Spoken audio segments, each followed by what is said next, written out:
यांचं स्वागत करीत आहेत।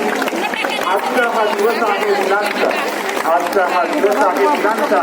औषण करून आशीर्वाद देऊया उत्तुंग यशाचा, औषण करून आशीर्वाद देऊया उत्तुंग यशाचा।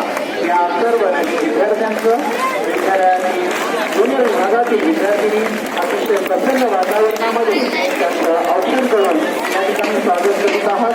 त्याचबरोबर या नवीन आलेल्या नियोजित विद्यार्थ्यांचं या ठिकाणी पुष्पवस्तू करून त्यांच्या पक्षांना बळ देण्याचं काम आपल्या विद्यालयामध्ये केलं जात आहे। विद्यालयाचे प्राचार्य, सहाय्यक आचार्य, पर्यवेक्षक तसंच सर्व स्थानिक पोलीस समितीचे अध्यक्ष आणि सदस्य सर्व पालक वर्गांचं या ठिकाणी मनापासून मनापर्यंत स्वागत करण्यात येत आहे। अतिशय नवीन विद्यार्थ्यांचं स्वागत आपल्या विद्यालयामध्ये करण्यात आलेलं आहे। या सर्व नवनिर्वाचित विद्यार्थ्यांचं आपल्या विद्यालयामध्ये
आलेल्या सर्व विद्यार्थ्यांचं या ठिकाणी औषण करून आणि स्वागत करण्यात आलेलं आहे।